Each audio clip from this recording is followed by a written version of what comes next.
folks. Send us your thoughts on which Yeah.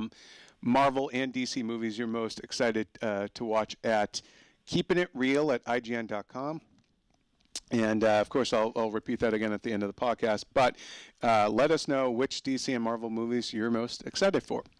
So I want to talk about of the DC movie slate. Wonder Woman is in the news this week because there are reports that she is going. Because I'm talking about the film, is they're looking for a female director for it, and there were some names bandied about, like Catherine Bigelow. Everyone wants Catherine Bigelow for everything because she's an awesome director, and she's the only woman to have ever won an Oscar, and she makes good movies. So she makes she's the perfect package. Well, I think it's not just that. She's won an Oscar. She makes good movies. She's a great director. She knows how to.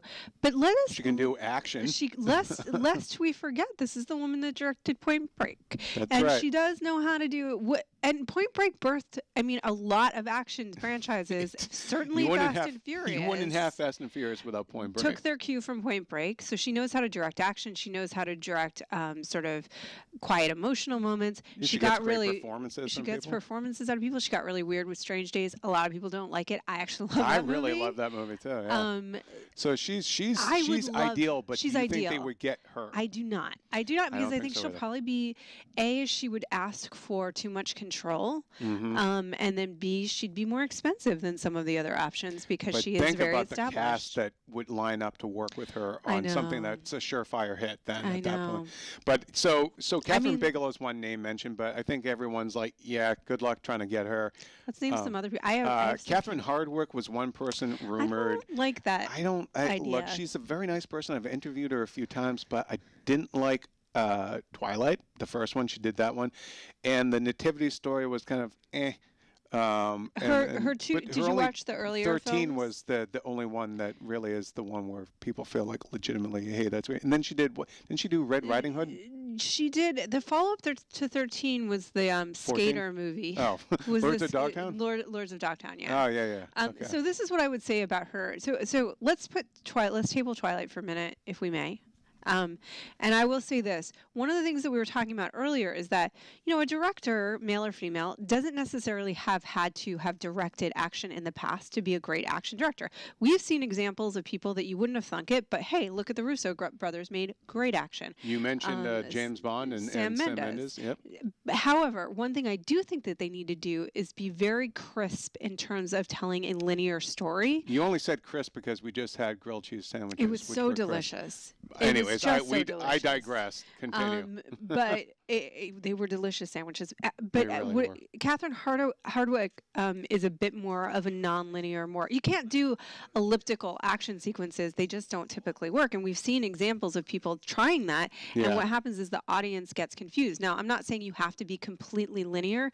You just have to be able to, we need to know what's going on. Yeah. In order to give, in order for it to That's why it's like Quantum of Solace was an example that I think I used, where it's like, that was a case where you had a very artsy director in Mark Forster, but the second unit, the guy who directed the action, was Dan Bradley, who did all the Bourne movies, and that's why it felt schizophrenic. And it's also, we've talked about this, it being a victim of the writer's strike, but I don't want to get too far afield of that. Let me just name off a couple of the other female directors who were reportedly on the list for it.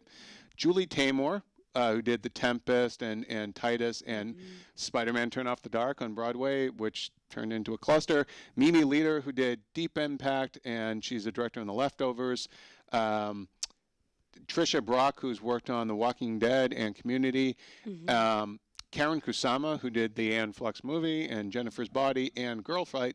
And then Emmy winner Michelle McLaren, who a lot of you guys would know from Game of Thrones, Walking Dead, and Breaking Bad, where she did the Ozymandias episode, which is the best one. The best one, period. Of a pretty much near perfect TV show. Near perfect, yeah. She directed the best episode of it. There's also Jennifer Yu Nelson, who directed Kung Fu Panda 2, one of the directors on Kung Fu Panda 2, which... Yeah, no, we have some of our own picks.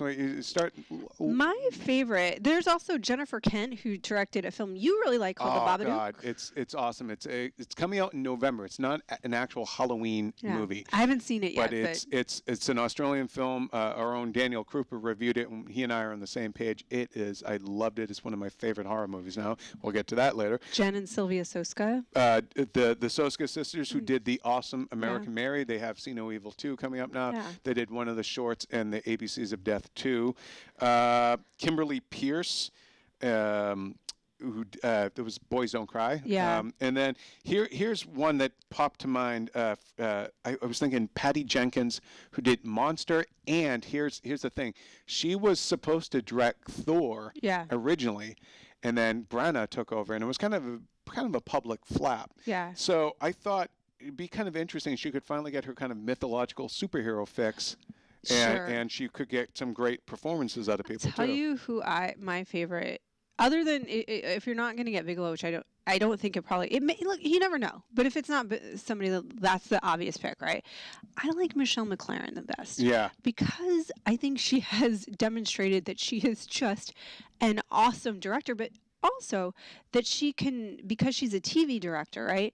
She can work within the confines of an already created universe and elevate it.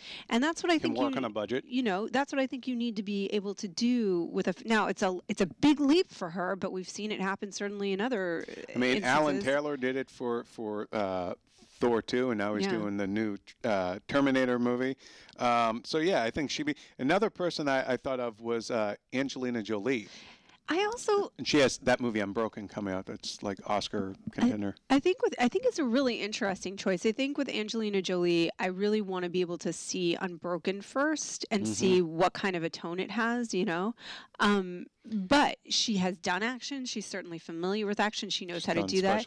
She's done special effects. She's just familiar. She's been immersed in these. And she'd be great. Like she would have been a great Wonder Woman, back in the day. Back in the day, but she'd make a great Hera or something like that. Yeah, and it's kind of like for Warner Brothers, that's kind of a great story to tell. To be like Angelina Jolie, who you would have 10 years ago thought is the Wonder Woman, no doubt, is now going to be Hera. Not only that, she's going to be directing the movie. It's like a great PR thing. Yeah. But she has been immersed in those kinds of worlds. She knows a lot about it. Yeah. I think it would be interesting. Yeah, and I think that, she's a great saleswoman too, so she would really get out there and trumpet that movie, and I think it would add to a curiosity factor. It certainly wouldn't hurt. It'd be kind of like getting, Ben Affleck for Batman. Right. There was also Mimi. Did I mention Mimi Leader? She did. Yeah, I did. Deep Impact and The Leftovers. So that's basically just. Oh, and then Brenda Chapman, who was the original director on Brave. Right. And there was that whole falling out, and then they brought in other directors. Yeah, and it was kind of bad blood there. Brave was her concept. Yeah. I mean, it was a story she told to and for her daughter. So, yeah, that's like a whole other thing. But I mean, again, like I think those three are probably on the list. My favorites. Okay, so all right, so let's do it this way. 5 directors, female directors who should do Wonder Woman. Give me 5. Then you had Michelle McLaren is my number 1. Okay. I would say Angelina Jolie, Catherine Bigelow for sure. I haven't seen The Babadook, but you've sold it to me so much. Like he's been talking about this so much that hey, why not Jennifer Kent? Yeah. And then as a wild card, I actually kind of think that and it's weird, but I do think sometimes the translation from animation to live action can yield really interesting things. Yeah. So Kung Fu Panda's kind of an action movie. Jennifer Yu Nelson. I would think would be I'd get on board with those 5. I'd also throw in Patty Jenkins because I'd be curious about that. Here's another idea: Sam Taylor Johnson, who came off of Nowhere Boy, the John Lennon movie, and she's doing 50 Shades of Grey. Yeah. But okay, I'm gonna say. And then there's Lexi Alexander. She did Punisher Warzone, and she did Green Street Hooligans, and she has a stunt background, so she would certainly have a Wonder Woman that could clear the room, you know. But yeah, I'd say that of those 5 or 6, I think I'm on board with those picks. So you guys let us know who you think should be the choice to direct Wonder Woman.